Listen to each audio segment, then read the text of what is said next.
Assalamu alaikum and hello everyone. Welcome back to our channel Taste of Tamil Food. எல்லாரும் எப்படி இருக்கீங்க? அல்ஹம்துலில்லாஹ் நானும் நல்லா இருக்கேன். அண்ட் இன்னைக்கான வீடியோவில் பார்த்தீங்கன்னா ஒரு ட்ரெடிஷ்னல் ரெசிபியோட தான் வந்திருக்கிறேன். அண்ட் இந்த ட்ரெடிஷ்னல் ரெசிபி பார்த்தீங்கன்னா மோரோவர் ஒரு கொழுக்கட்டை டைப்பில் தான் இருக்கும். இதோட பேர் வந்து சுரைக்காய் பொடின்னு சொல்லிட்டு எங்கள் வீடுகளில் சொல்லுவோம். அண்ட் உங்கள் வீடுகளில் இந்த ரெசிபி நீங்கள் செஞ்சுருக்கீங்களா? அண்ட் இதுக்கு பேர் என்ன சொல்வீங்கன்னு சொல்லிட்டு கீழே கமெண்ட் பண்ணுங்கள்.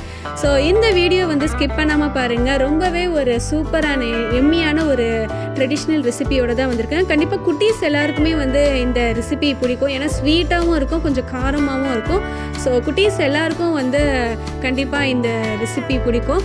அண்ட் இந்த ரெசிபி செய்கிறதுக்காக ஒரு 1.5 கப் அளவுக்கு வந்து பச்சரிசி மாவு எடுத்திருக்கேன். நார்மலாக நம்ம இடியப்பம் மாவுக்கெலாம் நம்ம யூஸ் பண்ணுவோம் இல்லையா பச்சரிசி மாவு. ஸோ அந்த மாவு வந்து ஒரு 1.5 கப் அளவுக்கு எடுத்துருக்கிறேன்.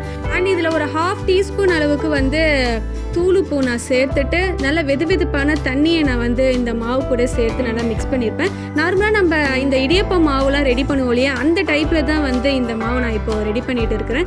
ஸோ ரொம்ப சூடாக இருக்கிறதுனால ஃபஸ்ட்டு இந்த ஸ்பூன் வச்சு நல்லா மிக்ஸ் பண்ணி விட்டுட்டு நல்லா கையாட்டி நல்லா பசைஞ்சி நல்லா மாவை ரெடி பண்ணிக்கிட்டேன். ஸோ பாருங்கள், இடியப்பம் மாவு பதத்துக்கு இந்த மாவு வந்து ரெடி பண்ணிவிட்டேன். இதை இப்போ நான் வந்து சின்ன சின்ன ஷேப்பில் நம்ம பிடிச்சமான ஷேப்பில் வந்து குட்டி குட்டியாக வந்து இந்த கொழுக்கட்டைக்கெலாம் நம்ம மாவு வந்து ரெடி பண்ணி வைப்போம் இல்லையா அந்த மாதிரியான ஷேப்பில் நான் வந்து இதை நான் ரெடி பண்ணி வச்சுருக்கிறேன். அண்ட் இந்த ஷேப்பில் தான் மாவுக்கு வந்து நம்ம ரெடி பண்ணணும்னு சொல்லிட்டு ஒன்றும் கிடையாது. நீங்கள் பிடிச்சமான ஷேப்பில் எது வேண்டாலும் நீங்கள் பண்ணிக்கலாம். ஓவல் ஷேப், ரவுண்ட் ஷேப்பு, இல்லைன்னா பால் டைப்பில் கூட நீங்கள் வந்து ரெடி பண்ணிக்கலாம். ஸோ ரெடி பண்ண மாவு பார்த்திங்கன்னா இந்த மாதிரியான ஒரு ஷேப்பில் வந்து ரெடி பண்ணி ஒரு பிளேட்டில் இருக்கட்டும். அண்ட் மீன்வேல் இந்த ட்ரெடிஷ்னல் ரெசிபிக்கு தேவையான சுரைக்காயை வந்து நான் இங்கே நல்லா வாஷ் பண்ணி எடுத்துருக்கிறேன். மீடியம் சைஸ் சுரைக்காய் இருந்தாலே போதும், அதுதான் வந்து டேஸ்ட் நல்லாயிருக்கும். ஸோ நல்ல ஒரு குட்டி சைஸ் மீடியமான ஒரு சைஸ் சுரைக்காயை வந்து நான் எடுத்துருக்கிறேன். இதை வந்து நல்லா வாஷ் பண்ணி நல்லா ஸ்கின்னெல்லாம் பீல் பண்ணி ஃபஸ்ட்டு எடுத்துடலான்னு சொல்லிட்டு 2ஆக கட் பண்ணி அதோட ஸ்கின்னை நான் நல்லா பீல் பண்ணிட்டேன். அண்ட் இதுக்கப்புறம் பார்த்தீங்கன்னா இந்த சுரைக்காயை வந்து குட்டி குட்டி பீசஸாக வந்து நான் இப்போது கட் பண்ணிக்கிறேன். அண்ட் இந்த ட்ரெடிஷ்னல் ரெசிபி பார்த்திங்கன்னா சில பேர் பரங்கிக்காயிலையும் செய்வாங்க. பட் நான் பரங்கிக்காயில் இது வரையும் ட்ரை பண்ணதில்லை. எங்கள் வீட்டில் ட்ரெடிஷ்னலாக வந்து சுரைக்காயில் தான் இந்த ட்ரெடிஷ்னல் ரெசிபி செய்கிறதுனால நானும் வந்து இந்த சுரைக்காயிலையே உங்களுக்கு செஞ்சு காட்டுறலாமேன்னு சொல்லிட்டு தான் நான் வந்து இன்றைக்கி சுரைக்காயை சூஸ் பண்ணியிருக்கேன்.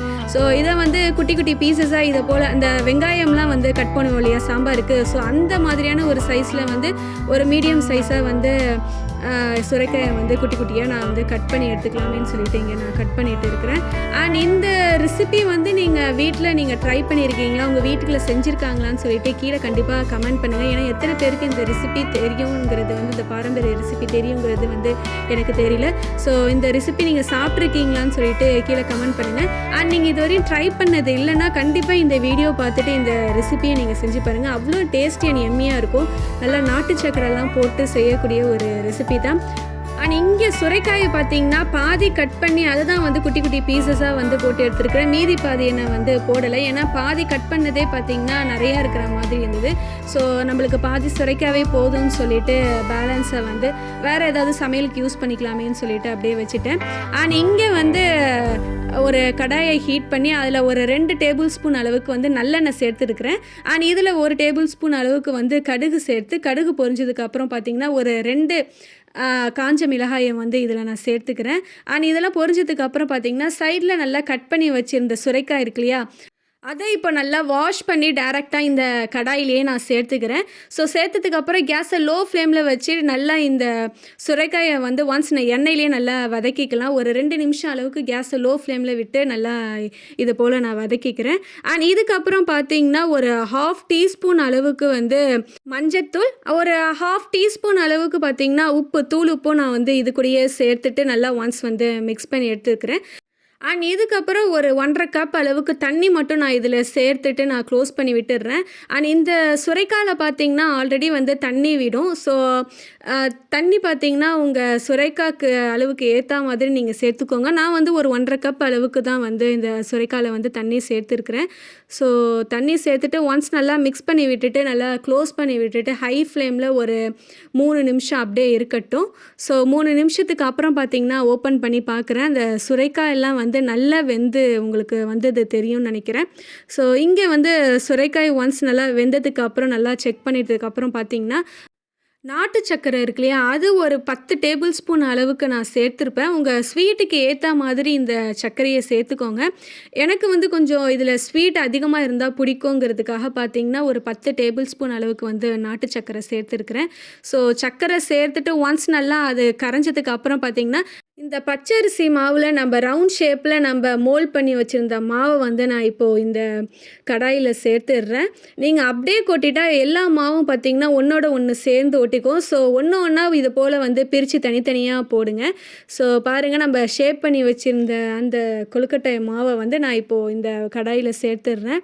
அண்ட் இந்த கொழுக்கட்டை ஷேப்ப வந்து நம்ப கடாயில சேர்த்ததுக்கு அப்புறம் ஒரு லோ ஃப்ளேம்ல ஒரு 5 நிமிஷம் நல்லா கொதிக்கணும். அந்த மாவுலாம் நல்லா வேகணும் இல்லையா? ஸோ 5 நிமிஷம் லோ ஃப்ளேம்ல விட்டு நல்லா கொதிக்கட்டும்.